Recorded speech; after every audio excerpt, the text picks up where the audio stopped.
They taught their officers to hunt in the shadows of forgotten neighborhoods, where justice was measured in quotas and human dignity could be bought for the price of a promotion. Captain Warren called it proactive policing. The streets called it persecution. 2,000 arrests in 3 years, each one feeding a machine that turned police badges into profit and innocence into a luxury the poor couldn't afford. Then they made their fatal mistake. They arrested Monica Lewis. On paper, she was everything they looked for. A single black mother, working double shifts, living on the edges of their target zones. They expected her to break like the others, to plead guilty to a crime she didn't commit, to become another silent victory for their quotas. What they didn't count on was her receipt, or her resolve, or the way a mother's love, when pushed against injustice, can burn hotter than any corrupt system. Now, as she stands in their precinct, surrounded by the architects of oppression, Monica Lewis is about to teach them a lesson that will echo through police departments for years to come. Sometimes the most dangerous person in the room isn't the one with the badge. It's the one with nothing left to lose and everything to fight for. Just before we get back to it, I'd love to know where you're watching from today, and if you're enjoying these stories, make sure you're subscribed, because tomorrow's special episode is one you definitely don't want to miss. Monica Lewis massaged her aching feet as she pulled into the Walker's grocery store parking lot. The clock on her dashboard blinked 10:47 p.m., another exhausting double shift at Jerry's Diner done, but her day wasn't over yet. Her children needed food for the week, and this was her only chance to shop before tomorrow's shift at the cleaning service. The store's fluorescent lights buzzed overhead as Monica grabbed a shopping cart, its wheels squeaking with each push. Her diner uniform still smelled of grease and coffee, but changing clothes would have meant getting home even later. The store was nearly empty, save for a few other late-night shoppers and the bored-looking teenage cashier scrolling through his phone. She pulled out a crumpled shopping list from her coat pocket, smiling despite her exhaustion at her daughter. Lily's careful handwriting. Bread, eggs, milk was written in wobbly letters with chocolate milk please added at the bottom, surrounded by little hearts. 10-year-old Lily and her brother Marcus, 12, had been so understanding lately about their mother's long hours, never complaining when dinner was late or when they had to spend evenings with elderly Mrs. Green from next door. Got to make this quick, Monica muttered, heading for the produce section. She'd gotten efficient at these late-night shopping runs, knowing exactly which aisles to hit and which brands offered the best value. Store-brand cereals instead of the fancy boxes her kids saw on TV. The slightly bruised apples sold at a discount. Day-old bread that would still make perfectly good sandwiches. Every penny counted since their father had walked out 2 years ago, leaving Monica to shoulder every bill, every responsibility, every dream and worry about their children's future. Across town, Officer James Hayes sat in his patrol car, drumming his fingers against the steering wheel. 6 months on the force, and he still felt the same surge of pride every time he put on his uniform. The badge gleamed on his chest, polished each morning with careful attention. His colleagues might mock his eagerness, but Hayes had ambitions. He wasn't going to spend his career walking a beat or responding to domestic disturbances. He had his sights set on detective, maybe even captain someday. The radio crackled, breaking through his thoughts. Unit 247, this is Captain Warren. Hayes immediately sat up straighter. Unit 247 here, go ahead, Captain. Status report on your patrol of the target zones? Warren's voice carried an edge of impatience. Just finished Sector 3, sir. Moving to Sector 4 now. Pick up the pace, Hayes. You know we're behind on our monthly quotas. I need officers who understand what it takes to maintain law and order in this city. Don't make me regret giving you this beat.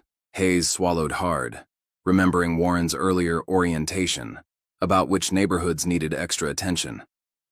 The captain had been very clear about the importance of meeting certain metrics, particularly in the predominantly minority communities, that somehow always ended up with the highest arrest rates. Understood, sir. I won't let you down. Hayes pulled into the Walker's grocery parking lot, part of his designated patrol route. The store's security guard, Tom Bradley, was already walking toward his car. Hayes recognized him from the morning briefings, a wannabe cop who'd failed the academy 3 times but loved throwing his weight around in a security uniform.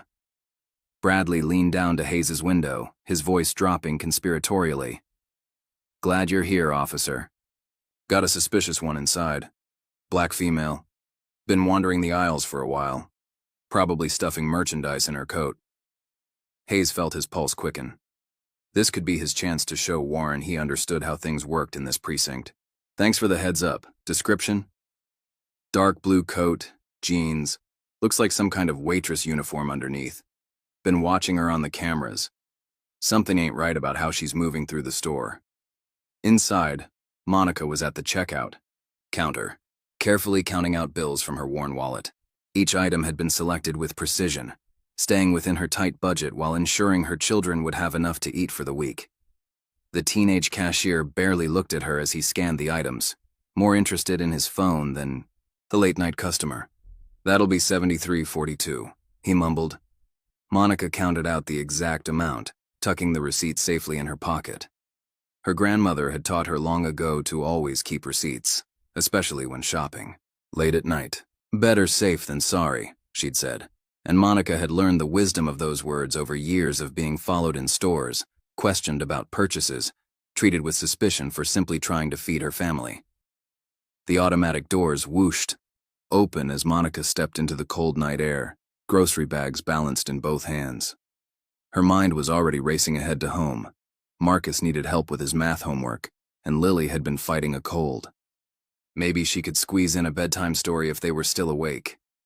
"Ma'am, stop right there!" The sharp command froze Monica in place. She turned to find Officer Hayes approaching, his hand resting deliberately on his holster. Her heart began to pound, but she forced herself to remain calm, remembering every warning her mother had given her about these situations. "Is there a problem, officer?"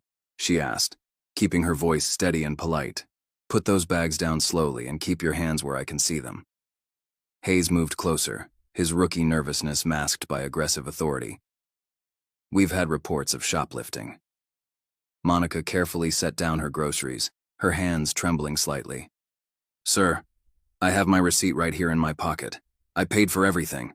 "Don't reach," Hayes barked, causing her to flinch. "Keep those hands up." "Please," Monica's voice cracked slightly. "The receipt is right here. I didn't do anything wrong, but—" Hayes was already calling for backup. His earlier uncertainty transformed into righteous certainty. This was proper policing, he told himself. This was maintaining order in the target zones, just like Warren wanted. "Mama! Mama!" The desperate cries shattered the night air.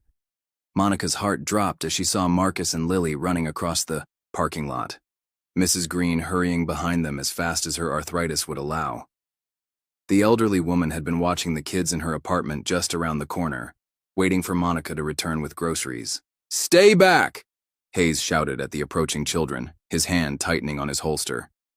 Lily burst into tears at his tone, while Marcus froze in place, his young face contorted with confusion and fear. "Please," Monica begged, her composed facade crumbling as she watched terror overtake her children's faces. "They're my babies. Just let me explain. Stop resisting." Hayes grabbed her arm, spinning her around roughly. The grocery bags toppled as he pushed her against his patrol car, sending oranges and apples rolling across the dark asphalt. The chocolate milk carton burst, creating a brown puddle that reflected the store's harsh lighting. "I'm not resisting," Monica gasped as handcuffs clicked around her wrists, cold metal biting into her skin. "The receipt is in my right pocket. Please just look." Mrs. Green had reached the children now, pulling them close as they sobbed. Her voice shook with outrage as she addressed Hayes. "Officer, this is absolutely ridiculous. I've known Monica. For years, she's a hard-working mother who—" "Step back, ma'am," Hayes ordered, his face flushed with adrenaline, and something that might have been shame if he'd let himself feel it. "This is a police matter." A small crowd had begun to gather in the parking lot. Several people had their phones out, recording the scene. A young woman in scrubs, presumably just off her own late shift, stepped forward with anger in her voice. "She has her receipt. I was right behind her in line. I saw her pay for everything." "Anyone interfering will be arrested for obstruction," Hayes announced, maintaining his grip on Monica's arm. She had stopped struggling. Her body slumped in. Defeat as she watched a week's worth of carefully budgeted groceries scattered across the ground. The bread was crushed, eggs broken, precious dollars wasted while her children screamed. "Mama, please." Lily's voice had grown hoarse from crying. "Please don't take my mama." Mrs. Green held both children tightly, her own eyes brimming with tears of helpless anger. Marcus stood rigid in her embrace, his 12-year-old mind struggling to process this violation of everything he'd been taught about justice and fairness. Monica tried to turn her head, desperate to offer some comfort to her children. "Mrs. Green, please take them home. It's going to be okay. Marcus, baby, take care of your sister. I'll be—" "Face forward." Hayes pushed her head down as he opened the back door of his patrol car. The last thing Monica saw before the door slammed was Lily collapsing in Mrs. Green's arms, her small body racked with sobs. The drive to the precinct passed in a blur of sirens and radio static. Monica sat perfectly still in the back seat, her hands growing numb from the tight handcuffs. Her mind raced with fears. Who would get the kids ready for school tomorrow? What would her boss at Jerry's say when she didn't show up for the morning shift? How could she possibly afford a lawyer on her salary? The precinct buzzed with harsh fluorescent activity, despite the late hour. Hayes marched Monica through a gauntlet of curious eyes and whispered comments. The booking process stripped away, her dignity piece by piece, fingerprints pressed into cold ink, the harsh flash of the mugshot camera, her belongings cataloged and sealed in a plastic bag. "Empty your pockets," ordered a tired-looking officer with sergeant's stripes. Monica could only watch helplessly as they pulled out the crumpled receipt, the proof of her innocence that had gone unexamined in the parking lot. "Please," she tried one more time, her voice barely above a whisper. "The receipt shows I paid for everything." "Save it for your lawyer." The sergeant cut her off, adding the receipt to the bag of belongings without a glance. The holding cell felt like a tomb of hope, the metal door clanging shut with terrible finality. Monica sank onto the hard bench, drawing her knees up to her chest as she tried to ward off the bone-deep chill. Around her, other women sat in various states of despair, some angry, some weeping, some staring into space with vacant eyes. In the bullpen, Hayes typed his report with energetic efficiency, the words flowing easily as he constructed the official narrative. Subject displayed suspicious behavior, made furtive movements when approached, resisted lawful commands. This was what Captain Warren wanted, after all. This was how you proved yourself worthy of advancement. Excellent work. Tonight, Hayes, Warren's voice made him look up from his computer screen. The captain stood beside his desk, a satisfied smile on his face. This is exactly the kind of proactive policing we need in the target zones. Keep this up, and you'll have a bright future in this department. "Thank you, sir," Hayes beamed, pushing away the memory of children's screams and scattered groceries. "Just doing my job." "That's what I like to hear." Warren clapped him on the shoulder. "Law and order. That's what keeps this city running. We have quotas to meet, metrics to maintain. Some bleeding hearts might not understand that, but you do." As Warren walked away, Hayes turned back to his report with renewed determination. This was his path forward, his chance to prove himself worthy of greater things. If some people had to suffer for the greater good, well, that was just how the system worked. In her cold cell, Monica pressed her forehead against her knees and finally allowed her tears to fall. She thought of her children, probably still awake, and terrified in Mrs. Green's apartment. She thought of her jobs, her carefully balanced budget, the life she'd worked so hard to build. One moment, one officer's decision, and everything was crumbling. But beneath her fear and despair, something else was taking root. Determination. She knew she was innocent. She knew this wasn't right. Somehow she would fight this. Somehow, she would make them see the truth. Her children needed her to be strong, to show them that justice was worth fighting for, even when the system seemed stacked against them. Outside the precinct, the night grew colder. The scattered groceries in the Walker's parking lot were eventually cleaned up by the night staff, the spilled milk washed away, the crushed bread and broken eggs thrown in the dumpster.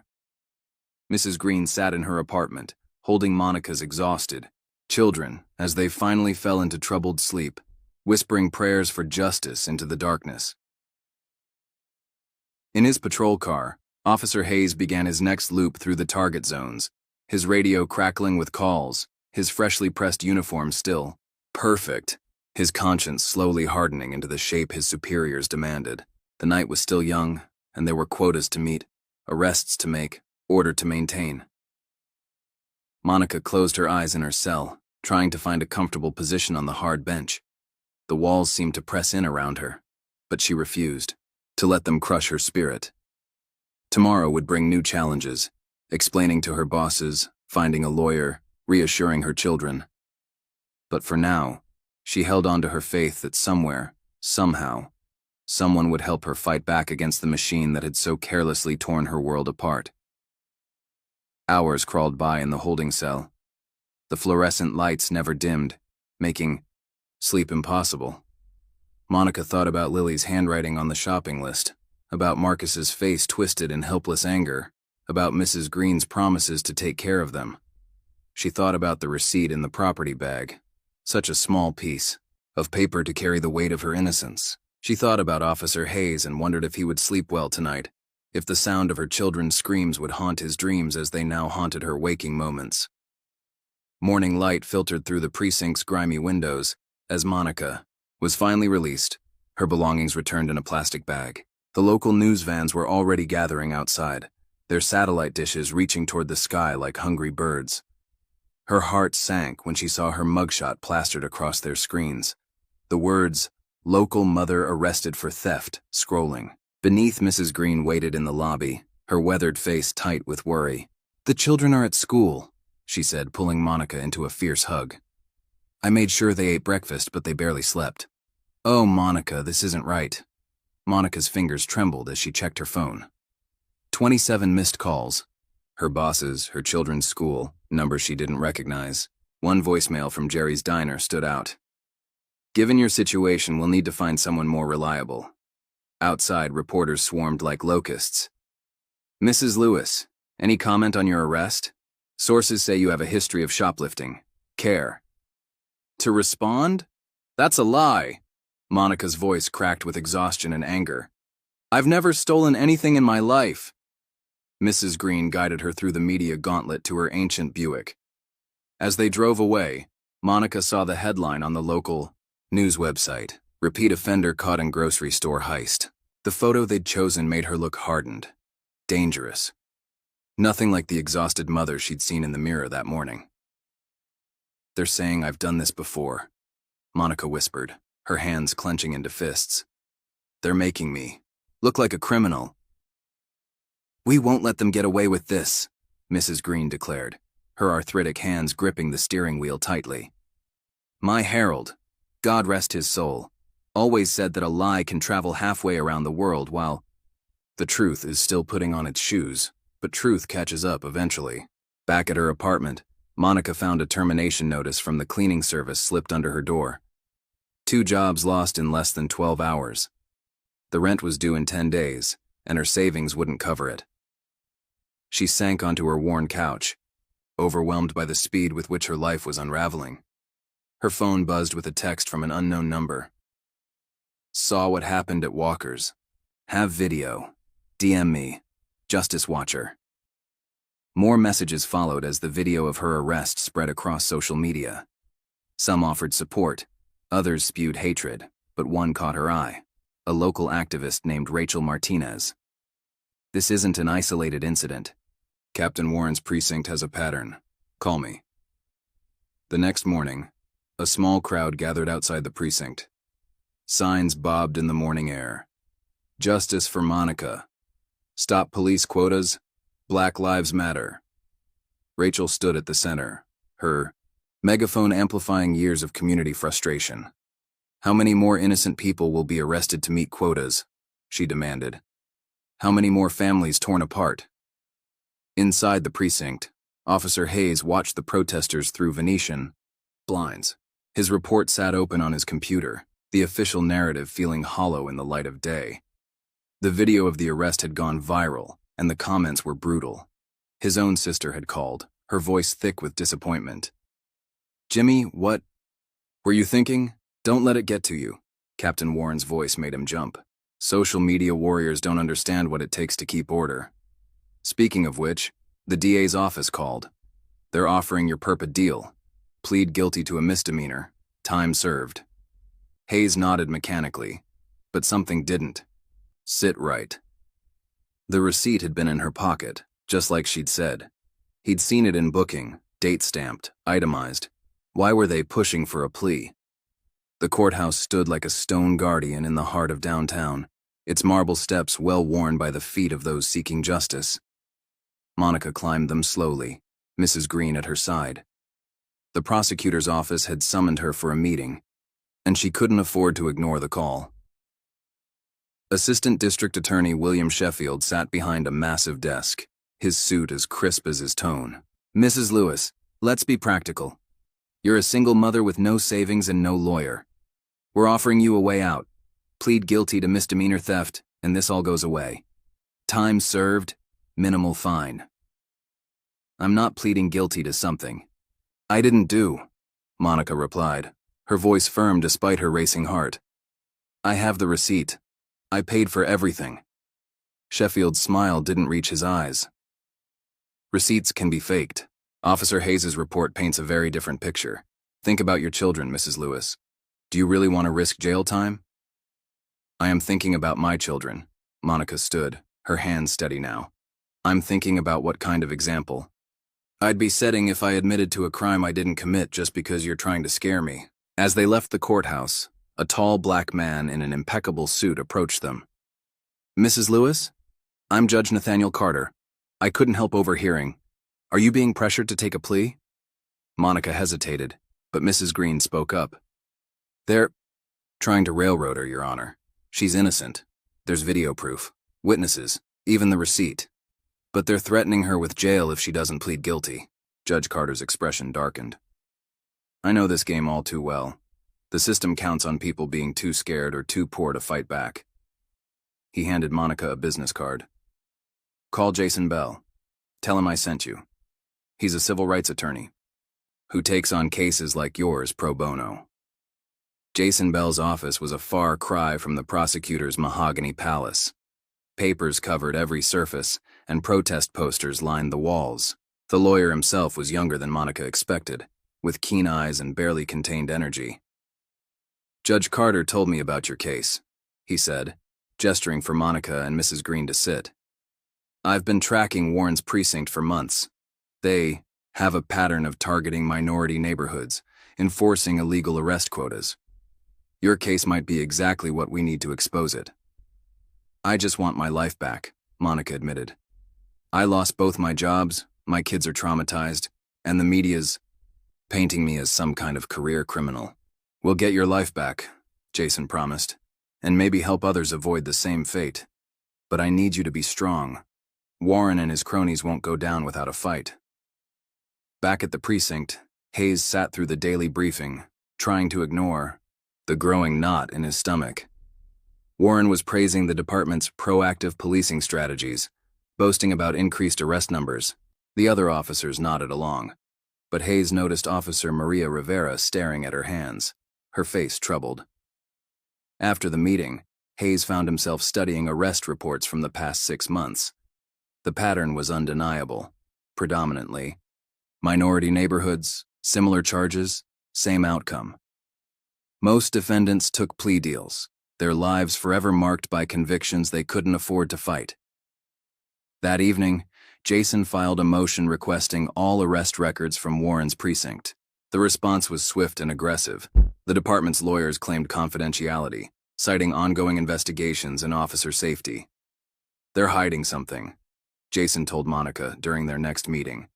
"But we're not alone in this fight anymore." He showed her his phone. Dozens of messages from other victims of similar arrests. A black teenager arrested for suspicious behavior while walking home from basketball practice. A Hispanic mother charged with trespassing at her own apartment complex. an elderly Asian man accused of stealing from his own store. Rachel's activist network had been documenting these cases for years, building a database of Warren's targets. Now, with Monica's case gaining attention, more victims were coming forward. Judge Carter watched the case files pile up on his desk, each one a story of lives disrupted by quotas and prejudice. He'd seen this pattern before, watched too many. Innocent people plead guilty because they couldn't afford justice. Not this time. The motion for discovery is granted, he announced in a packed courtroom. The department will provide all requested records within 7 days. Warren's face turned purple with rage. Hayes, sitting in the back of the courtroom, felt something shift inside him. The captain's anger wasn't about protecting officers or maintaining order. It was about protecting a corrupt system that profited from human misery. That night, Hayes couldn't sleep. The faces of Monica's children haunted him, their terror, their tears, their lost innocence. He thought about his own childhood dreams of being a cop, of protecting people and serving justice. When had those dreams twisted into this nightmare of quotas and false arrests? His phone buzzed, a message from Officer Rivera. "We need to talk, not at the precinct. It's about Warren's quotas." Monica tucked her children into bed, their small apartment now feeling both safer and more fragile. Lily still had nightmares about the arrest, and Marcus had grown quiet, watchful. But tonight, for the first time since that terrible night, Lily had smiled at dinner. "Mama," she whispered as Monica kissed her forehead. "Are the bad policemen going to come back?" "No, baby," Monica promised, her heart aching. "And they weren't all bad, just confused. Sometimes people do wrong things because they're scared or because someone tells them they have to. But there are good people helping us now, fighting, to make things right." "Like Mr. Bell?" Marcus asked from his bed. "And Judge Carter?" "Yes, like them, and like Mrs. Green, and Rachel, and all the protesters. Sometimes it takes a whole community to fix something that's broken." As her children drifted off to sleep, Monica checked her phone. Jason had texted. More victims had come forward, each story adding to the pattern of abuse. The media narrative was shifting. Questions being asked about Warren's methods, about quotas, about systemic racism in law enforcement. Tomorrow would bring new challenges, another court hearing, more media attention, the constant struggle to find new work while fighting for justice. But tonight, watching her children sleep peacefully, Monica felt something she hadn't experienced since the night of her arrest. Hope. In his apartment across town, Hayes stared at his polished badge, wondering when it had become a symbol of oppression rather than protection. His phone screen glowed with Officer Rivera's message, offering a chance at redemption. At doing what? Was right instead of what was ordered. The web of corruption that had ensnared Monica Lewis was beginning to unravel, its threads pulled loose by the combined efforts of a determined mother, a principled judge, a passionate lawyer, and a community that refused to remain silent. But Warren's power ran deep, and the fight for justice was far from over. Outside the precinct, the protest signs had multiplied, their messages echoing through the streets. No more quotas. Justice for all. The system must change.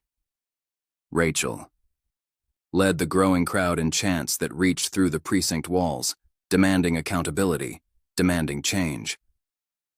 Monica's story had become a rallying cry, a spotlight illuminating the dark corners of a broken system. But as she lay in bed, that night her children safely asleep in the next room, she knew that the hardest battles still lay ahead.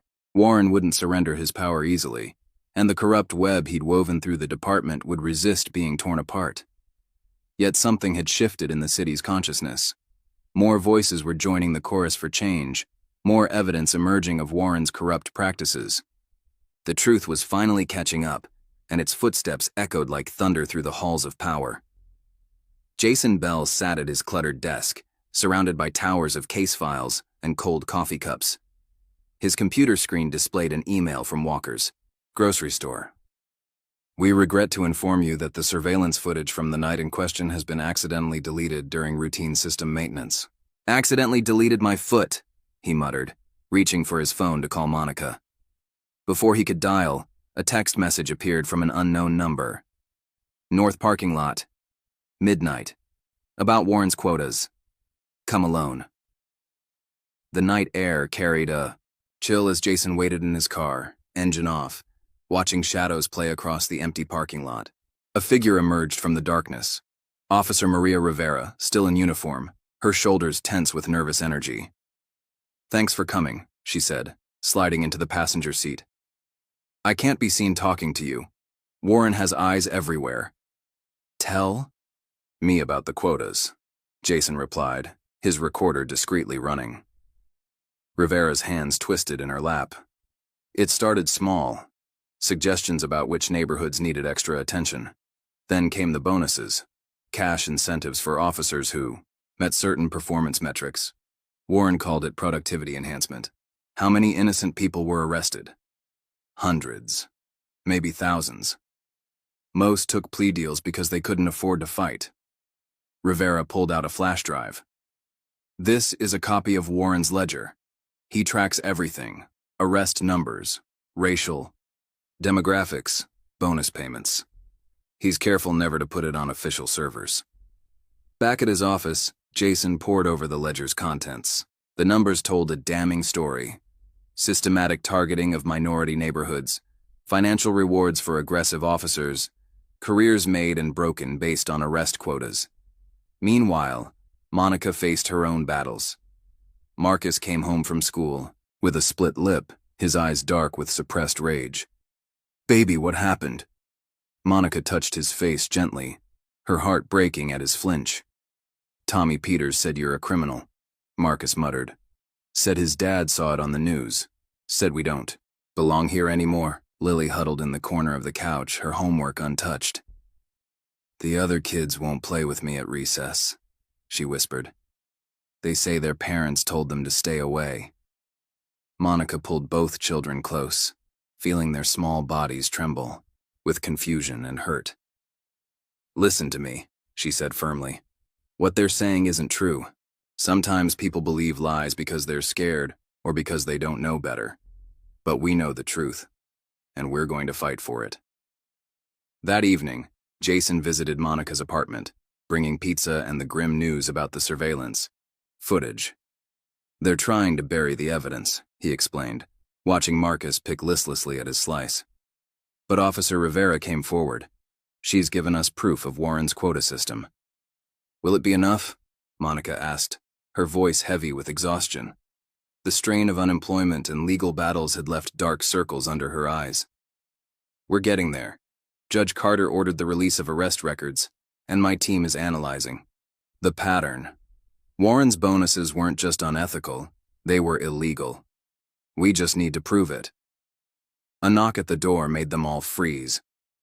Monica approached cautiously, peering through the peephole.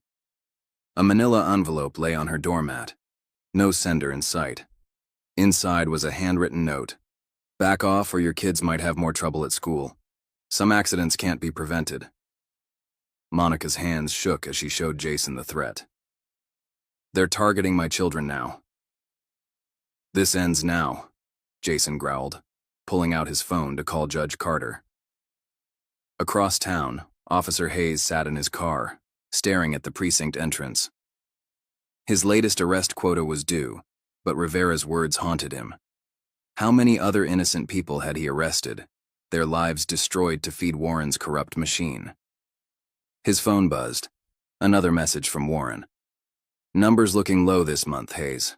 Remember our conversation about career advancement. Hayes thought about Monica's children screaming in the parking lot, about Marcus's split lip that he'd witnessed yesterday while driving past the school, about the ledger he'd seen on Warren's desk matching Rivera's description. At Walker's Grocery, the night manager, David Wilson, locked up with trembling hands. Earlier that day, 2 plainclothes officers had visited, reminding him about the importance of community cooperation. The surveillance footage hadn't been accidentally deleted. He'd erased it himself under their watchful eyes. The guilt ate at him as he drove home. He'd thought being a good citizen meant supporting the police, But what if the police weren't supporting justice? Rachel's activist network had been busy. Her latest blog post connected Warren's arrest patterns to city funding, revealing how quotas generated revenue through fines and plea deals. Comments poured in from other victims, their stories forming a devastating picture of systemic abuse. The whole system is designed to trap people, she explained to her followers in a live stream. They arrest innocent people, pressure them into plea deals, then use those convictions to justify more aggressive policing. It's a cycle of injustice funded by our tax dollars. Jason worked late into the night, linking evidence from Rivera's ledger to official arrest records. A clear pattern emerged.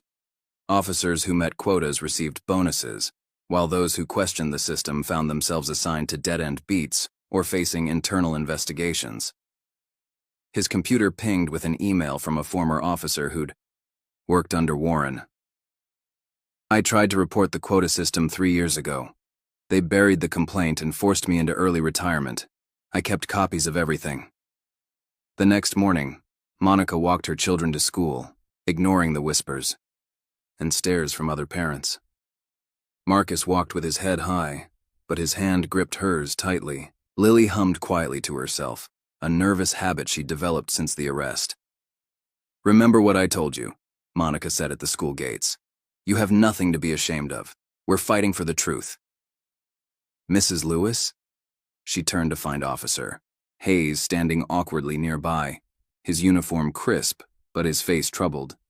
The sight of him made Lily shrink behind her mother. What do you want? Monica asked, stepping between Hayes and her children. Hayes swallowed hard. I need to tell you something. About Warren, about the quotas, about why I really arrested you that night. Before he could continue, a patrol car pulled up sharply. Captain Warren himself stepped out, his face thunderous. Officer Hayes, my office now. Hayes looked at Monica, then at her children, then back at Warren. In that moment, he had to choose between the career he'd dreamed of and the truth he could no longer deny. Meanwhile, Judge Carter received a thick envelope from Jason. As he read through the evidence, the ledger, the witness statements, the pattern of corruption, his jaw tightened. This wasn't just about one wrongful arrest anymore. This was about a system that had betrayed its fundamental purpose. He drafted an order requiring the precinct to preserve all records and communications. Warren might have deleted the store footage, but there would be no more convenient accidents that afternoon. Jason met with Monica to review their strategy. The threat against her children had shaken her, but it had also strengthened her resolve. We're not just fighting for me anymore, she said, showing him pictures other victims had sent. Elderly men humiliated by false arrests, young mothers separated from their children, teenagers whose futures were derailed by coerced plea deals. We're fighting for all of them. As they talked, more evidence arrived. Rachel's network had identified over 200 cases matching Monica's. Minority residents arrested on flimsy pretexts, pressured into pleas, their lives forever altered by Warren's quota system. David Wilson, the night manager, finally broke. His silence, providing a sworn statement about the deleted footage. They said my job would be at risk if I didn't cooperate, he explained. But I can't live with this anymore. I have the original footage backed up on my personal drive. The footage showed exactly what Monica had claimed. A normal shopping trip ended by Hayes' aggressive intervention.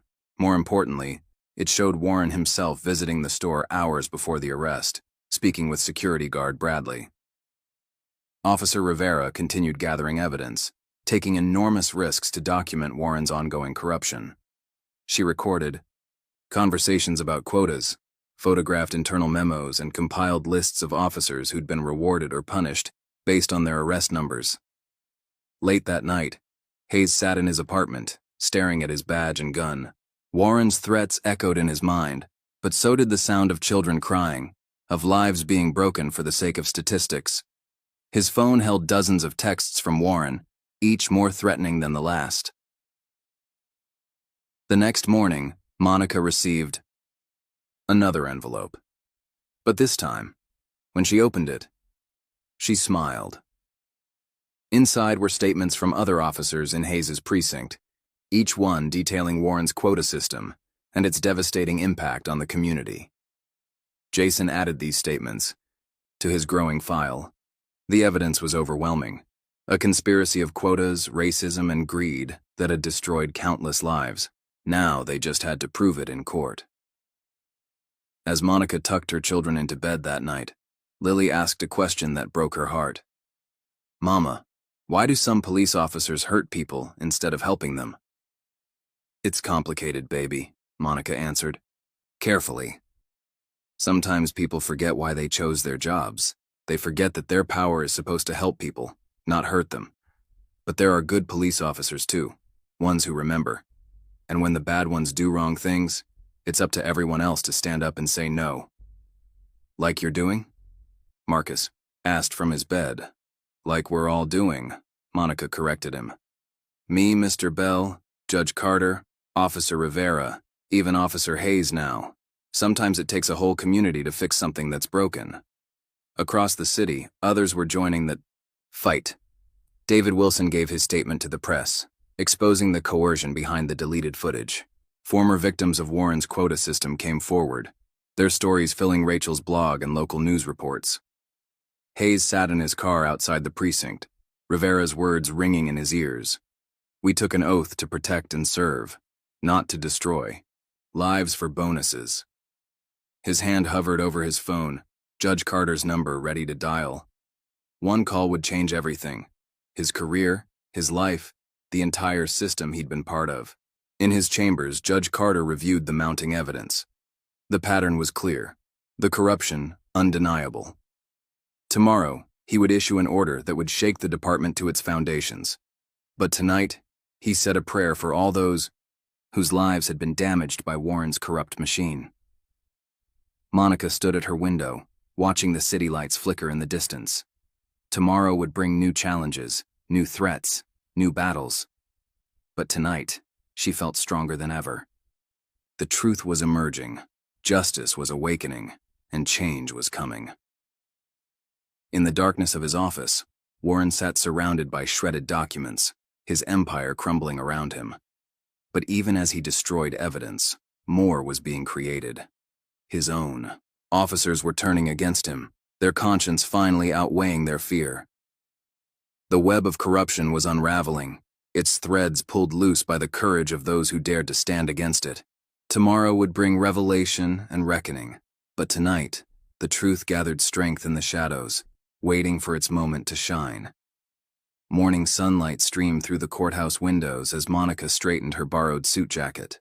Mrs. Green had insisted on lending it to her, along with a pair of sensible shoes that pinched her toes. "You look like what you are," the elderly woman had declared. "A respectable woman fighting for justice." The courtroom buzzed with tension. Community members filled the gallery, many wearing "Justice for Monica" buttons.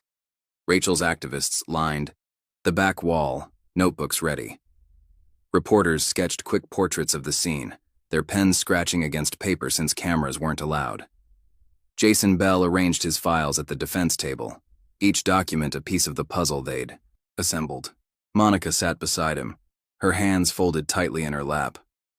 She could feel Warren's glare from across the room, where he sat with the prosecution team, his usual confidence now tinged with worry. Officer Hayes waited in the witness room, his testimony scheduled for the morning session. His hands trembled slightly as he reviewed his notes. The weight of his badge felt different now, a burden rather than an honor. Judge Carter entered, his robe swaying with each deliberate step. "Court is now in session," the bailiff announced. The room fell silent, holding its collective breath.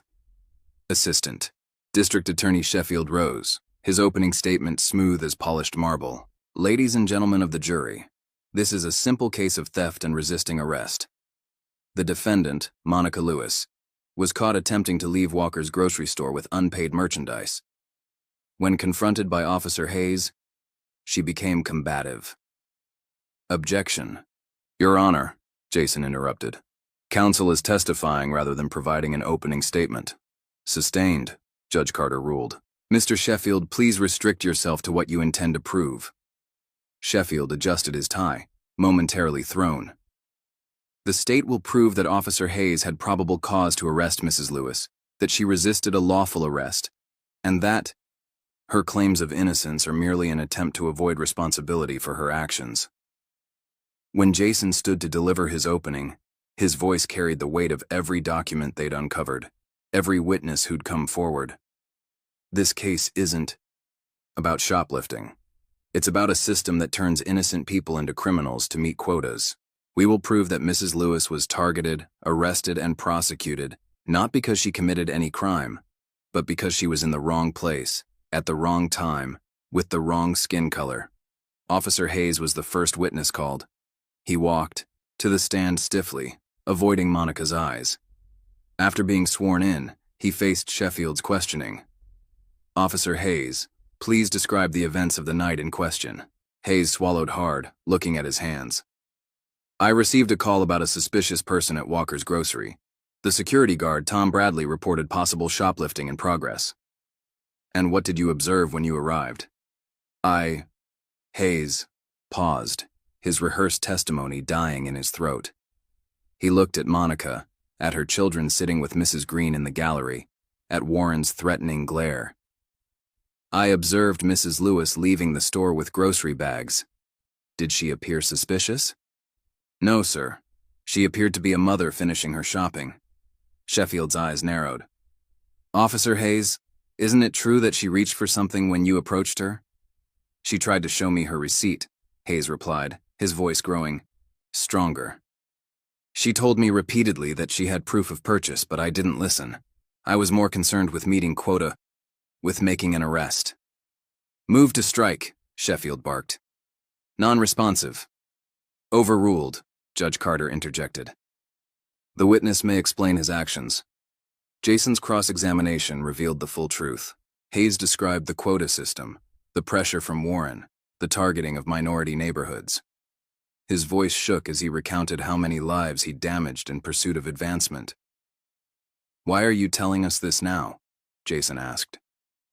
Hayes looked directly at Monica for the first time. Because I can't lie anymore. Because what I did was wrong. Mrs. Lewis was innocent, the receipt was in her pocket. I arrested her because she fit the profile Warren told us to target, because I wanted to impress him, because I forgot why I became a police officer in the first place. During the lunch recess, Jason received an urgent text from Rachel. She'd obtained the recovered surveillance footage from David Wilson, showing Warren's visit to the store before Monica's arrest. The judge allowed it into evidence over Sheffield's strenuous objections. The footage played on the courtroom's monitors. The gathered crowd watched as Monica shopped carefully, paid for her groceries, and was subsequently arrested despite her attempts to show the receipt. More damning was the earlier footage of Warren speaking with Bradley, pointing out Monica when she entered the store. The state's case is built on racism and quotas, Jason argued. Mrs. Lewis wasn't arrested for committing a crime. She was arrested for being black in what Captain Warren designated as a target zone.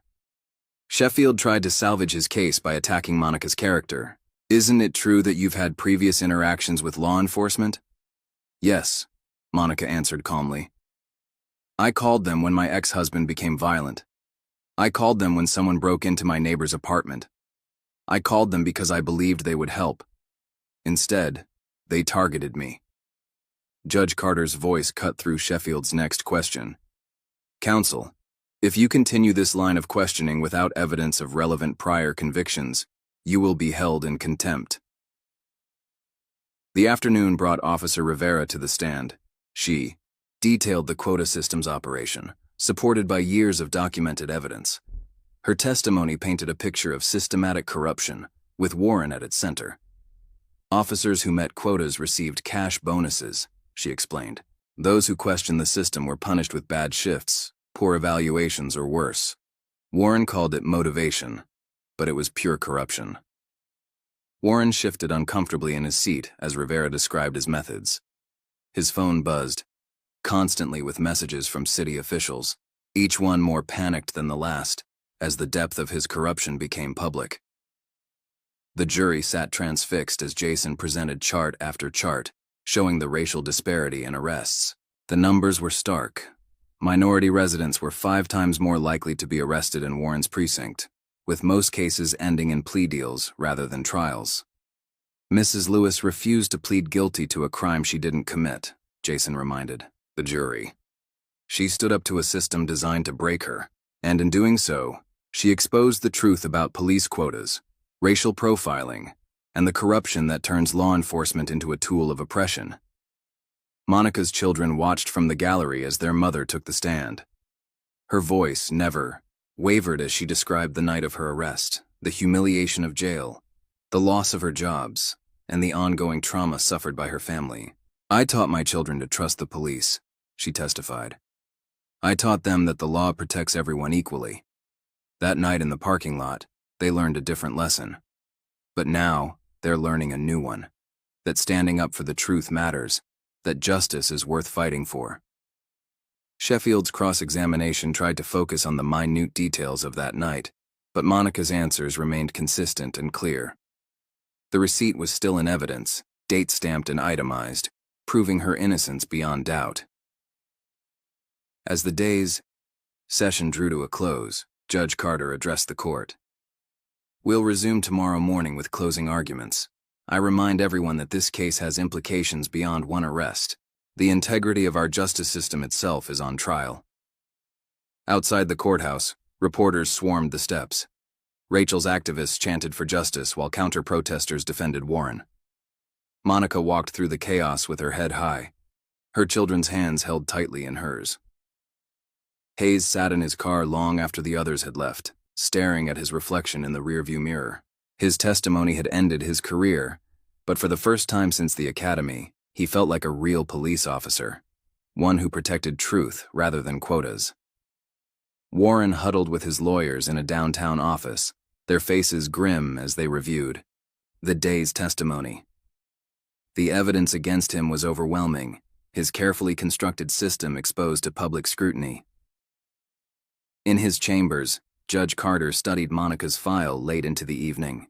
The case had grown far beyond a simple arrest, becoming a referendum on policing practices, racial bias, and institutional corruption. Monica tucked her children into bed that night, their prayers filled with hopes for justice. Marcus asked if Officer Hayes was good or bad now. "He's learning," Monica answered carefully. "Sometimes doing the right thing means admitting you did wrong first." Jason worked through the night, preparing his closing argument. The evidence filled boxes and hard drives: Hayes' testimony, Rivera's documents, Wilson's footage, the data, showing years of discriminatory arrests. Tomorrow, he would weave it all together into an undeniable picture of injustice and redemption. In homes across the city, people who'd been victimized by Warren's quota system watched the news coverage of the trial. Many cried as they recognized their own stories in Monica's testimony. Some called Jason's office, offering to testify about their experiences. The courthouse stood silent in the darkness, waiting for morning. Inside its walls, truth had begun to overcome corruption. Courage had faced down intimidation, and justice had awakened from a long slumber. Tomorrow would bring closing arguments and the jury's deliberation. The city held its breath, knowing that their future would be shaped by 12 citizens' response to Monica's stand against systemic corruption.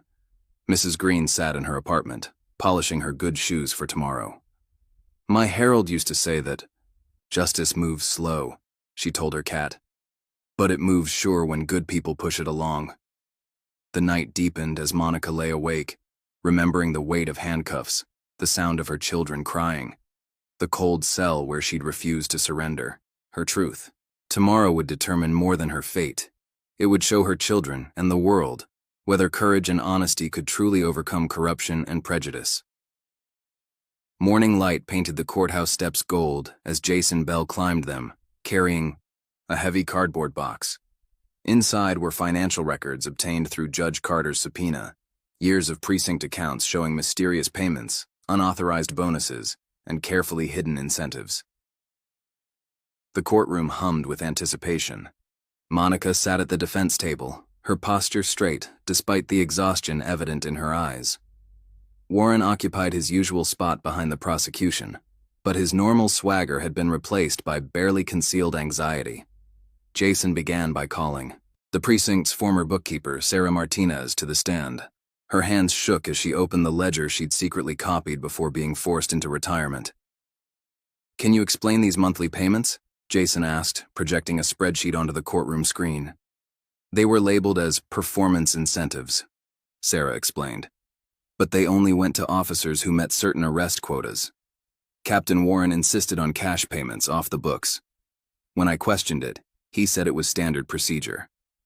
The jury leaned forward as Sarah detailed the payment system. Officers who exceeded their quotas received envelopes of cash. Those who failed found their overtime mysteriously denied, or their shifts changed to undesirable hours. "Did you maintain records of these payments?" "Yes." Sarah pulled out a thin notebook. "I kept a private log of every transaction. The amounts, the officers involved, the reasons given. I knew someday someone would ask questions." Sheffield objected, repeatedly, but Judge Carter allowed the testimony. The financial web of corruption emerged with devastating clarity, a system designed to reward aggressive policing in targeted neighborhoods. Hayes returned to the stand, his testimony now focused on the incentive system. "Warren promised me fast advancement if I met the quotas. He said certain neighborhoods were target-rich environments. We all knew what that meant." "And how were officers compensated for meeting these quotas?" Jason asked. "Cash bonuses, usually. Between $500 and $2,000 depending on the number and type of arrests. Warren said it had to be cash to avoid bureaucratic interference. Now I know he meant oversight." During cross-examination, Sheffield tried to paint Hayes as a disgruntled employee seeking revenge. "Isn't it true that you're only testifying against Captain Warren because you failed to meet department standards?" "No," Hayes replied firmly. "I'm testifying because I helped destroy innocent lives for money. Mrs. Lewis wasn't my first wrongful arrest, but she'll be my last." The afternoon brought David Wilson, the grocery store manager, to the stand. His voice trembled as he described Warren's visit before Monica's arrest. He said the store needed to cooperate with police initiatives. When I asked what that meant, he pointed out Mrs. Lewis entering the store. Said she fit the profile they were looking for. "And what happened to the surveillance footage?" Jason prompted. "2 officers came to my office the next day. Said it would be better for everyone if the footage disappeared. They watched while I deleted it." Wilson paused, gathering courage. "But I had already backed up the files. I couldn't sleep knowing an innocent woman might go to jail." The recovered footage played again, this time synced with security cameras from multiple angles. The jury watched Warren's arrival, his conversation with Bradley, Monica's normal shopping trip, and the aggressive arrest that followed. Officer Rivera took the stand next, armed with years of documented evidence. She described how Warren had built his corrupt empire, using quotas and financial incentives to turn police officers into profit generators. "The system targeted minority neighborhoods," she explained. Warren called them high-yield zones. Officers were encouraged to make arrests for minor infractions or on flimsy pretexts. The goal wasn't public safety. It was meeting quotas. Sheffield's cross-examination grew increasingly desperate. "Officer Rivera, isn't it possible these payments were legitimate performance bonuses?" "No." Rivera's voice was firm. "They were. Bribes to violate people's rights. We arrested innocent people like Mrs. Lewis because it meant extra money in our pockets. Warren created a system that turned police officers into predators. The evidence mounted as Jason introduced internal emails, text messages, and departmental memos. Warren had carefully built his quota system over years, insulating himself with layers of deniability while pressuring officers to generate arrests. Monica watched from the defense table as her case expanded beyond her own arrest. Each witness revealed new depths of corruption, new layers of systemic abuse. Her children sat in the gallery with Mrs. Green, their young faces solemn as they absorbed the proceedings. During a brief recess, Jason received an urgent call from Rachel. Her network had uncovered financial connections between Warren and city officials, including campaign contributions linked to arrest statistics. Warren wasn't just corrupting the police department, Jason told Monica. He was selling aggressive, Policing as a political tool. More arrests meant more funding, more power, more influence. Back in session, Jason called an unexpected witness, former officer Michael Thompson, who'd been forced out of the department 3 years earlier after questioning Warren's methods. "I reported the quota system to Internal Affairs," Thompson testified. 2 days later, Warren called me into his office, said if I pursued the complaint, certain incidents from my past would come to light. When I refused to back down, those incidents were mysteriously discovered. I was given a choice: retire quietly or face investigation. The jury listened intently as Thompson described how Warren had systematically removed officers who questioned his methods while promoting those who embraced them. The pattern was clear: a deliberate transformation of law enforcement into a profit-driven enterprise built on racial profiling and false arrests. Warren's face grew increasingly pale as his carefully constructed system was exposed. His phone buzzed constantly with messages from political allies desperately trying to distance themselves from the growing scandal. During another recess, Monica overheard 2 jurors talking in the hallway. "It's not just about one wrongful arrest anymore," one whispered. "The whole system is corrupt." Jason's next witness was a forensic accountant who'd analyzed the precinct's finances. Using complex charts and graphs, she demonstrated how arrest quotas correlated with budget increases, political donations, and officer promotions. "The data shows a clear pattern," she explained. Neighborhoods with primarily minority residents were targeted for increased arrests. These arrests generated fines, fees, and forfeitures that funded both the quota bonuses and political contributions. Sheffield attempted to object, but Judge Carter allowed the testimony. "The financial motivation behind Mrs. Lewis's arrest is directly relevant to this case," he ruled. As the day progressed, more victims of Warren's quota system filled the gallery. Their presence served as silent testimony to the human cost of corruption. Lives derailed by false arrests, families torn apart by coerced plea deals, communities devastated by aggressive policing. Hayes watched from his seat as the full scope of his former captain's corruption emerged. The cash bonuses that had once seemed like rewards for good policing now felt like blood money.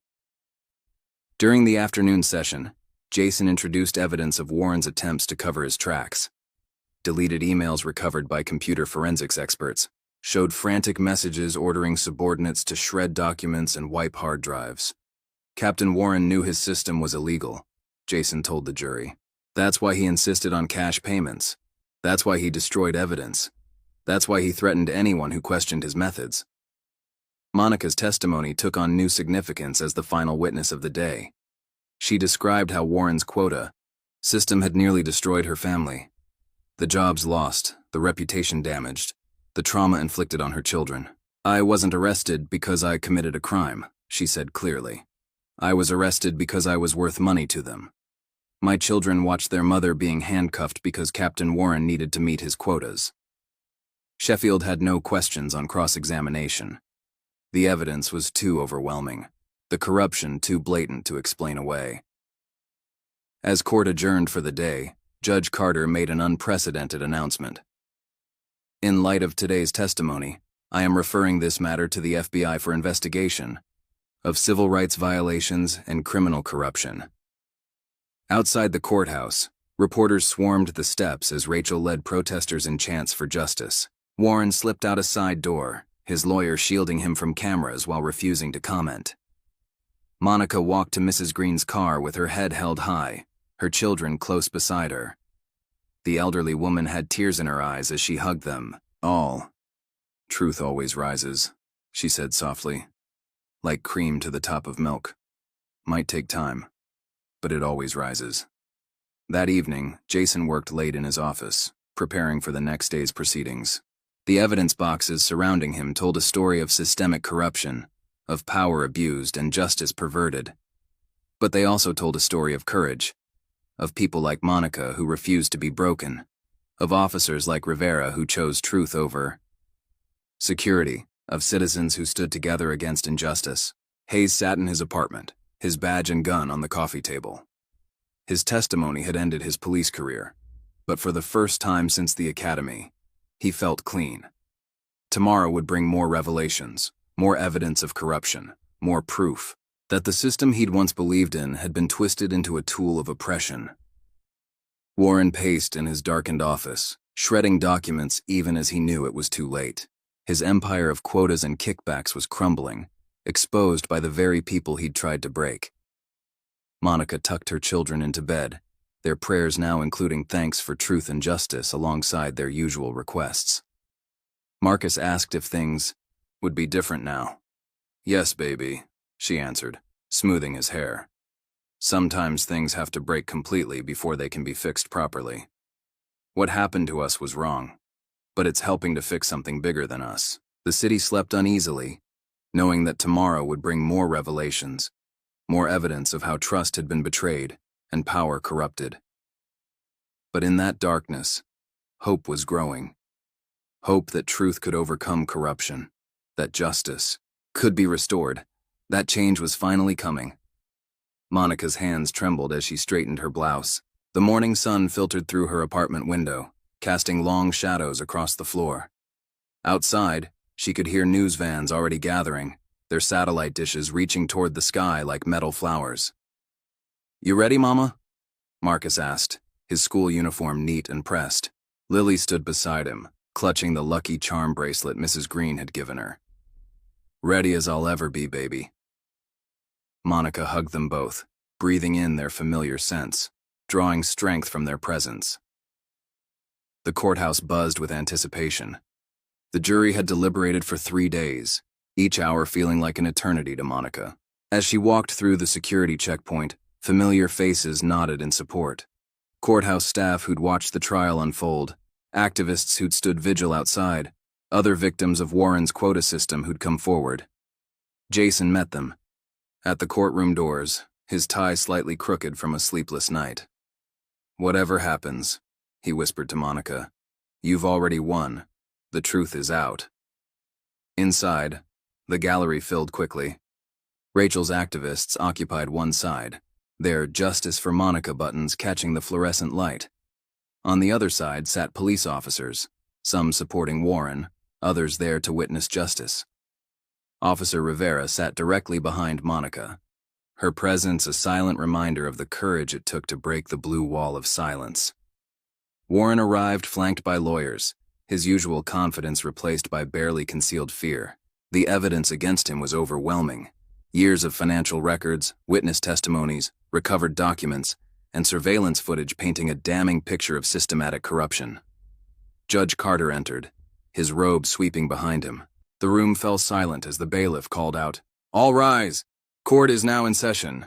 Bring in the jury," Carter ordered, his voice carrying the weight of justice about to be served. 12 faces filed in, avoiding eye contact with both Monica and Warren. The foreperson, a middle-aged teacher, handed a folded paper to the bailiff, who delivered it to Judge Carter. "In the matter of State versus Monica Lewis on the charge of shoplifting, how do you find?" The foreperson stood. "Not guilty." Monica's children grabbed Mrs. Green's hands tightly as tears began flowing freely in the gallery. "On the charge of resisting arrest?" "Not guilty." Relief flooded through Monica's body as Jason squeezed her shoulder. But Judge Carter wasn't finished.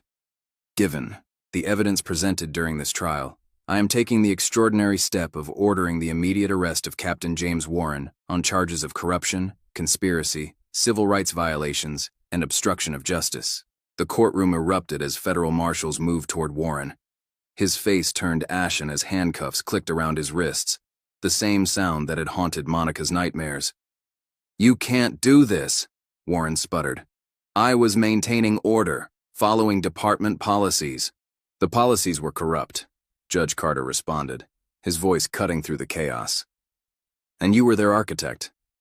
Officer Hayes approached the bench. Hayes walked forward, his shoulders straight despite the weight of his actions. "Yes, Your Honor. You are hereby remanded into federal custody pending charges of perjury, false arrest, and conspiracy. Your cooperation will be noted at sentencing." As Hayes was led away, he paused near Monica. "I'm sorry," he said softly. "What I did to you and your family." I'll spend the rest of my life trying to make it right. Monica nodded, understanding that redemption often begins with acknowledgement of wrong. Judge Carter continued, his voice resonating with authority.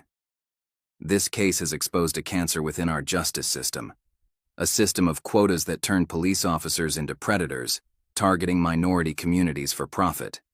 This ends today. He turned to Monica. Mrs. Lewis, on behalf of the court, I offer our deepest apologies for the injustice you've endured. Your courage in fighting this corrupt system has opened the door for reform. Rachel's activists erupted in cheers as Monica hugged her children, their small bodies trembling with emotion. Mrs. Green wiped tears from her eyes, whispering prayers of thanksgiving. Outside the courthouse, reporters thrust microphones toward Monica. How does it feel to be vindicated? She gathered her thoughts, remembering all the nights she'd lain awake wondering if justice would prevail. This isn't just about me. It's about every person who's been wrongly arrested, every family traumatized by corrupt police practices. Today shows that truth can overcome injustice if we're brave enough to stand for it. Jason announced plans to file a civil lawsuit against the city. The quota system didn't just hurt Monica, it damaged countless lives. We'll ensure every victim receives compensation and that systemic changes are implemented. Rachel's network had already begun documenting other cases, creating a database of lives affected by Warren's corruption. Her latest blog post went viral, detailing the human cost of quota-based policing and demanding comprehensive reform. The mayor held an emergency press conference, desperately trying to distance himself from the scandal. I am shocked and appalled by these revelations. We will cooperate fully with federal investigators and implement immediate reforms. But Rachel's research had already exposed connections between City Hall and Warren's corrupt practices. Campaign contributions tied to arrest statistics, emails discussing productivity metrics, evidence that the mayor's office had ignored complaints about quota-based policing. Federal investigators descended on the precinct, seizing computers and documents. Officers who had participated in Warren's system began coming forward, hoping to avoid prosecution by cooperating. Monica walked down the courthouse steps, holding her children's hands. The morning sun felt warmer somehow. The air, cleaner. Mrs. Green waited by her car, ready to drive them home. What happens now, Mama? Lily asked, her voice small but hopeful. Now we heal, baby, and we help others heal too. Sometimes good things come from bad situations if we're brave enough to stand up for what's right. That evening, Monica's apartment, filled with supporters celebrating the verdict. Rachel brought food from local restaurants that had followed the trial. Jason discussed plans for the civil suit while Mrs. Green entertained the children with stories. Officer Rivera arrived late, having spent the day helping federal investigators. They're finding more evidence every hour, she reported. Warren's corruption went deeper than anyone imagined. The next morning's headlines told the story. Justice prevails. Corrupt police captain arrested. Quota system exposed. Calls for reform grow. Mother's courage breaks blue wall of silence. Monica sat at her kitchen table, reading messages from other victims of Warren's system. Each story echoed her own. False arrests, coerced pleas, lives disrupted by quotas and corruption. But now they had hope, a path to justice opened by her refusal to accept injustice. In his jail cell, Warren faced the consequences of his actions. His empire of quotas and kickbacks had crumbled, exposed by the very people he'd tried to victimize. The sound of cell doors closing reminded him of all the innocent people he'd sent behind bars. Hayes sat in federal custody, writing a detailed confession of every wrongful arrest he'd made under Warren's system. Each name represented a life he'd helped damage, a wrong he needed to right. Judge Carter worked late into the night, drafting orders for systemic reforms. The quota system hadn't just corrupted one precinct, it had infected the entire concept of justice. Change would require more than arrests and convictions. It would demand a complete reimagining of law enforcement. Rachel's activists gathered outside the precinct, their signs now calling for specific reforms. End arrest quotas. Community oversight now. Police for justice, not profit. The federal investigation expanded, following trails of corruption through City Hall and beyond. Each document revealed new connections, new compromises, new betrayals of public trust. Monica tucked her children into bed that night, their prayers filled with gratitude for justice served. Marcus asked if everything would be different now. Change takes time, she answered truthfully. But today showed that it's possible when people stand together for what's right. In homes across the city, families watched news coverage of the verdict. Parents held their children closer, remembering Monica's courage. Communities began organizing, determined to ensure that quotas and corruption would never again masquerade as law enforcement. Mrs. Green sat in her apartment, smiling as she watched the evening news. Harold would be proud, she told her cat. Justice moved slow, but it moved sure. The night deepened as the city processed the day's events. In the darkness, hope bloomed like flowers through concrete. Hope for reform, for healing, for a justice system worthy of its name. Monica stood at her window, watching the city lights flicker. The verdict had changed more than her life. It had cracked the foundation of systemic corruption. Tomorrow would bring new challenges, but tonight she could rest, knowing that truth had prevailed, that courage had been rewarded, that justice was possible even in the darkest times. The stars shone down on a city transformed by one mother's refusal to accept injustice. In precincts across town, officers contemplated their own roles in maintaining or challenging corrupt systems. In community centers, activists planned next steps in the fight for reform. In homes touched by quota-based policing, families began to hope for healing and restitution. Summer air carried the sounds of the city. Traffic, distant sirens, children playing in spite of everything. Monica closed her window, knowing that tomorrow would bring new battles for justice. But tonight, truth had won. Tonight, courage had triumphed. Tonight, hope lived again.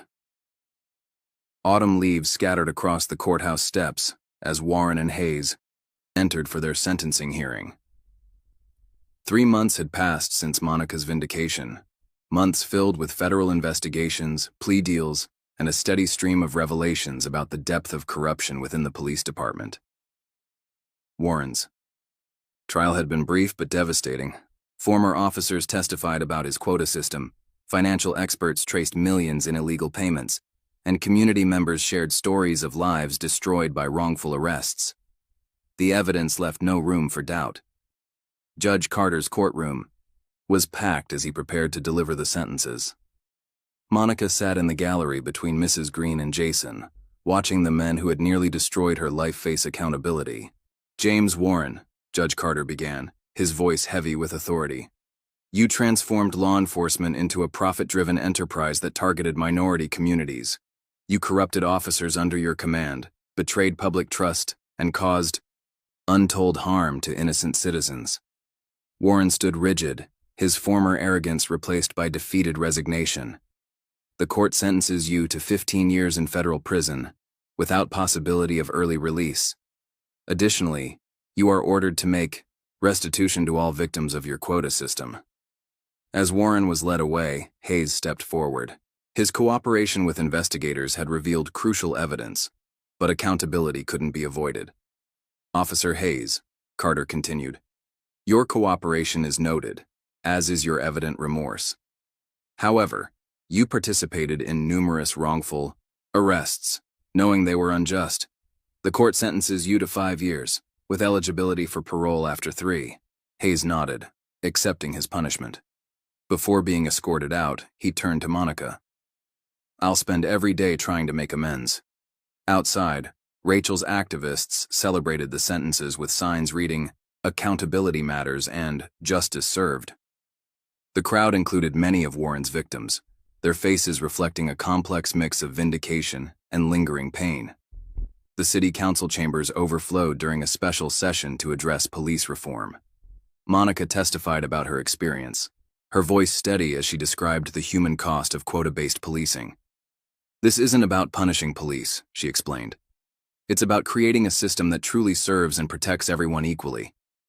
The council passed a comprehensive reform package, including elimination of all arrest quotas, mandatory body cameras, independent oversight committee, community policing initiatives, regular audit of arrest patterns, enhanced training on racial bias, JASONs.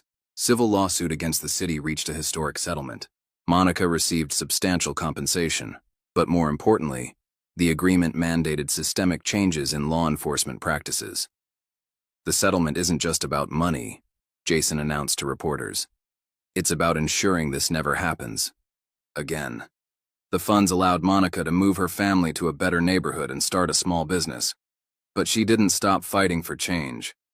With Rachel's help, she established a foundation to support victims of wrongful arrests and advocate for police reform.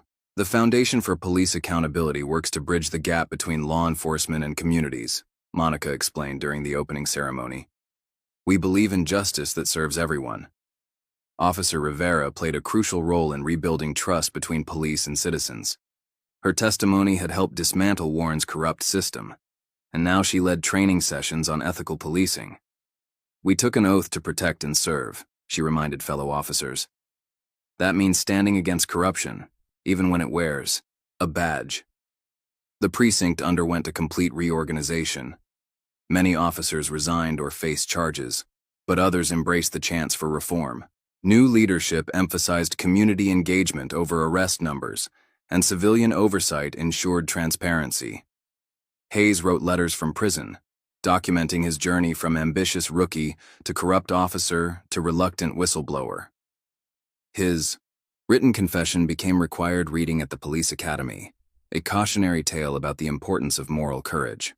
In schools across the city, Marcus and Lily found themselves treated differently. Some saw them as heroes' children, others as troublemakers who had exposed police corruption. Their teachers noticed both children showing unusual maturity in discussions about justice and fairness. My mama taught us that standing up for truth is hard, Marcus explained during a class presentation. But staying silent hurts more. Warren's prosecution triggered investigations in other cities, revealing similar quota systems nationwide. Police departments faced increased scrutiny, and reform movements gained momentum across the country. Monica's story became a catalyst for change. She traveled to speaking engagements, sharing her experience with community groups, law enforcement agencies, and civil rights organizations. Change starts with one person refusing to accept injustice, she would say. But it takes an entire community to transform that refusal into reform. The mayor resigned amid revelations about his knowledge of Warren's corrupt practices. His replacement, a former civil rights attorney, prioritized rebuilding trust between city government and minority communities.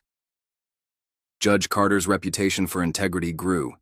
His handling of Monica's case and the subsequent corruption trials set precedents for judicial courage in confronting systemic injustice. The law must serve justice, he wrote in a widely cited opinion, not quotas, not politics, not prejudice. Mrs. Green watched these changes unfold with satisfaction.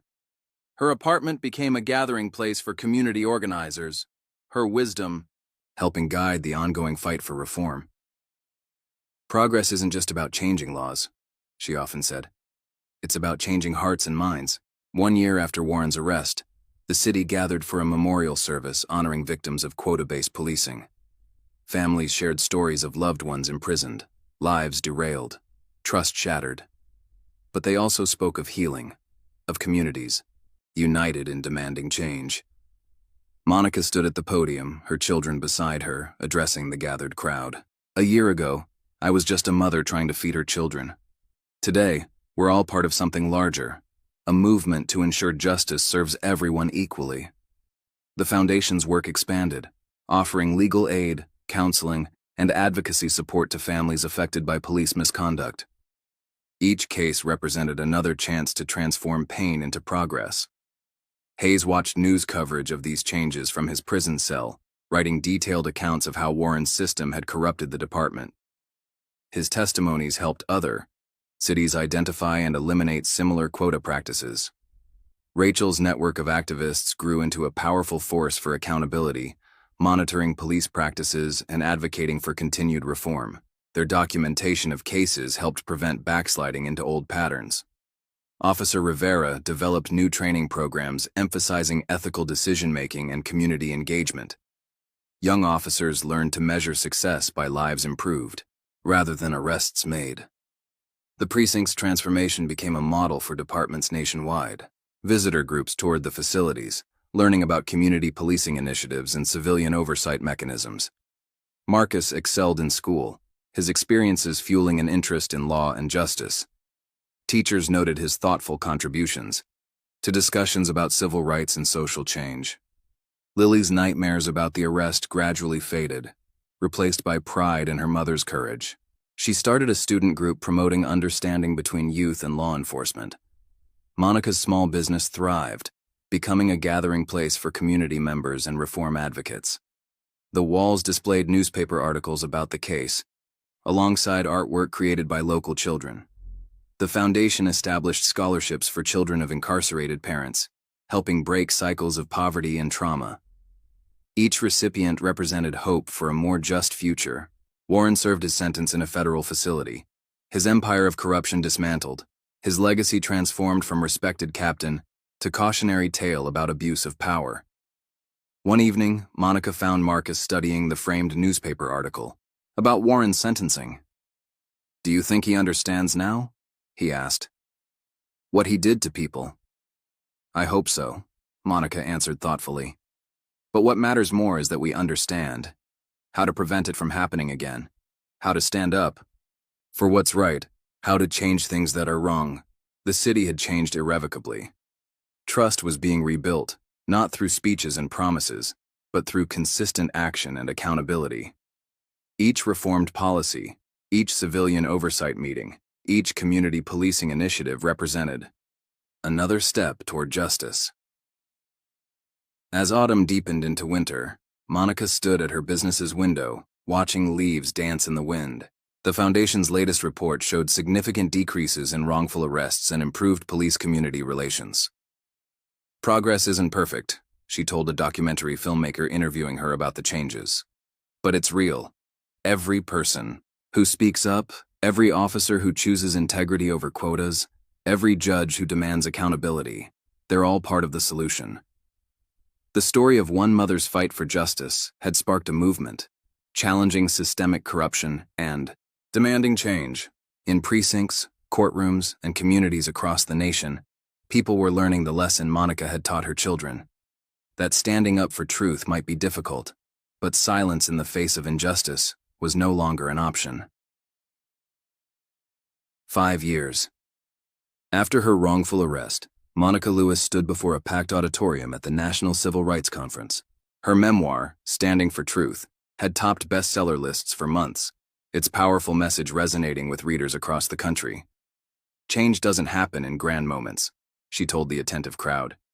"It happens in small choices, in everyday courage, in refusing to accept injustice as normal. My story began with a grocery store receipt, but it became about something much larger: the courage to stand up when systems fail us." In the front row, Marcus and Lily, now teenagers, watched their mother with pride.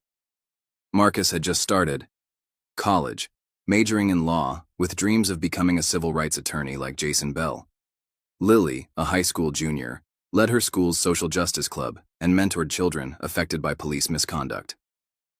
Judge Carter sat nearby, his recent retirement allowing more time for advocacy work. His final years on the bench had established precedents for police accountability nationwide. Today, he would introduce Monica's keynote address about transforming law enforcement. "Mrs. Lewis didn't just win a case," he told the audience. "She sparked a movement that changed how we think about justice, accountability, and community policing."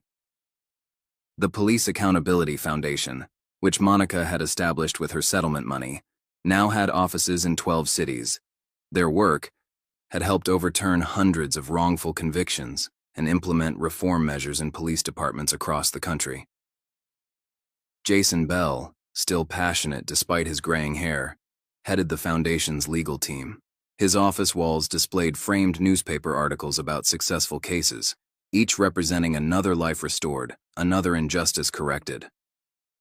Monica taught us all about courage, he often told new lawyers joining the foundation. Not the dramatic kind you see in movies, but the quiet courage of standing firm when everything seems stacked against you. Officer Rivera had risen to become the city's first female police chief, implementing training programs that became national models for ethical policing. Her emphasis on community engagement and accountability had transformed the department's culture. "We measure success differently now," she explained during a training session. "Not by arrest numbers, but by trust built, problem solved, communities served." The former precinct building had been converted into a community center, its walls adorned with murals celebrating unity and justice. Weekly meetings brought together police officers and community members for dialogue and problem solving. Mrs. Green, now in her 80s but still sharp as ever, ran a youth mentoring program at the center. Her apartment remained a gathering place for activists and organizers, her wisdom helping guide new generations in the fight for justice. "Change is like bread rising," she would say, serving her famous sweet potato pie. "It needs time, warmth, and people working together." Hayes had served his sentence, using his time to document the evolution of Warren's corrupt system. His written accounts helped other departments identify and eliminate similar practices. Upon release, he joined the Foundation's speaking circuit, sharing his journey from corruption to redemption. "I can't undo the harm I caused," he told audiences. "But I can help prevent others from making the same mistakes." Warren remained in federal prison, his appeals exhausted. The system he'd built had been dismantled, its corrupt practices exposed and eliminated. His name became synonymous with abuse of power, studied in law schools as a cautionary tale. Monica's memoir detailed not just her case, but the larger story of community resilience and systemic change. Publishers had doubted its appeal, but readers responded to its message of hope and transformation. The book's success brought interview requests and speaking engagements, platforms Monica used to advocate for continued reform. She appeared on national news programs, testified before Congress, and consulted with police departments implementing changes. "The work isn't finished," she reminded audiences, "but we've proven that change is possible when communities unite and demand better." Marcus thrived in college, his childhood experiences fueling a passionate commitment to civil rights law. His professors noted his unique perspective on justice, shaped by watching his mother's fight for accountability. "Law isn't just about rules," he wrote in a class essay. "It's about protecting human dignity and ensuring equal justice. I learned that watching my mother stand up to a corrupt system." Lily's school activism earned national recognition. She organized conferences bringing together police officers and young people, creating dialogue where there had been fear and mistrust. "Mom taught us that change starts with understanding each other," she explained during a television interview. "We can't fix problems if we don't talk about them honestly."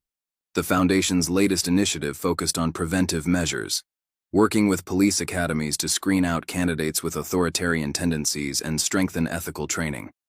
Research showed promising results in departments that adopted their recommendations. Rachel's grassroots network had evolved into a powerful advocacy organization, monitoring police practices and pushing for transparency. Their documentation methods developed during Monica's case became standard tools for accountability activists nationwide. "Monica showed us that one person's story can change the system," Rachel told new organizers. "But it takes all of us working together to make that change last." The city itself had transformed. Community policing replaced aggressive enforcement, civilian oversight, ensured transparency, and regular dialogue sessions built trust between officers and residents. Monica's small business had grown into a successful restaurant, its walls displaying artwork from local children alongside newspaper articles about police reform. It became a gathering place for activists, officers, and community members working together for change. One evening, as she closed the restaurant, Monica found Hayes waiting outside. He'd completed his speaking tour and wanted to thank her before moving to another city to start fresh. "Your courage changed more than just the system," he said quietly.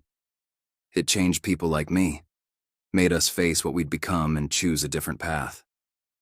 The community center hosted regular meetings between police officers and local youth, breaking down barriers and building understanding.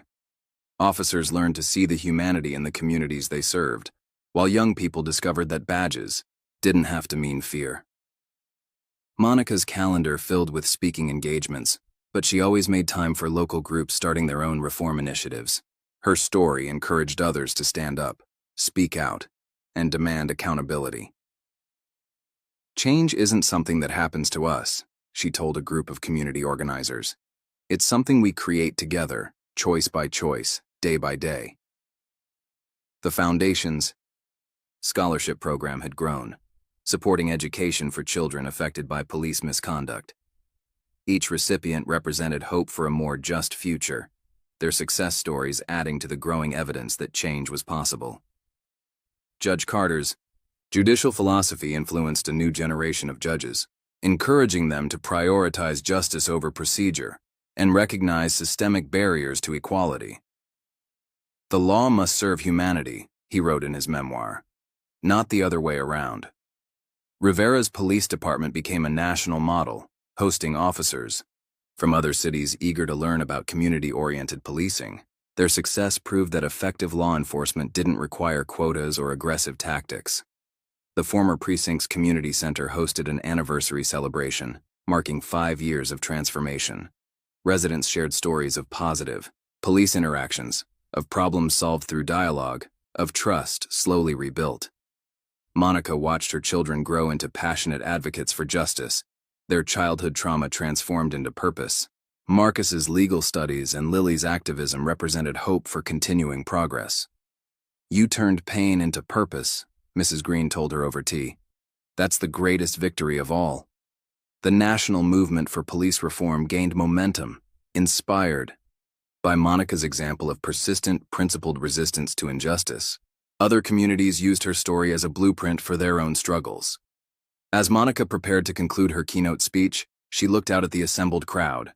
Activists, officers, officials, and ordinary citizens united in the pursuit of justice. "5 years ago, I stood alone in a parking lot facing a system designed to break me. Today, we stand together, building something better. My story isn't just about what happened to me. It's about what happens when we refuse to accept injustice, when we stand together for change, when we believe in the possibility of a better system." The applause that followed carried the weight of lives transformed, of systems reformed, of communities healed. Monica's journey from wrongful arrest to national advocate had opened doors for countless others to demand and create change. Outside the auditorium, autumn leaves danced in the sigh breeze as Monica hugged her children close. Their future held challenges, but also hope. Hope born from the courage to stand for truth, the power of unity, and the persistent belief that justice was worth fighting for. What would you do if you faced a system designed to break you? Would you have Monica's courage to stand and fight? If this story moved you, give it a like. Subscribe for more powerful tales of ordinary people standing up to extraordinary injustice.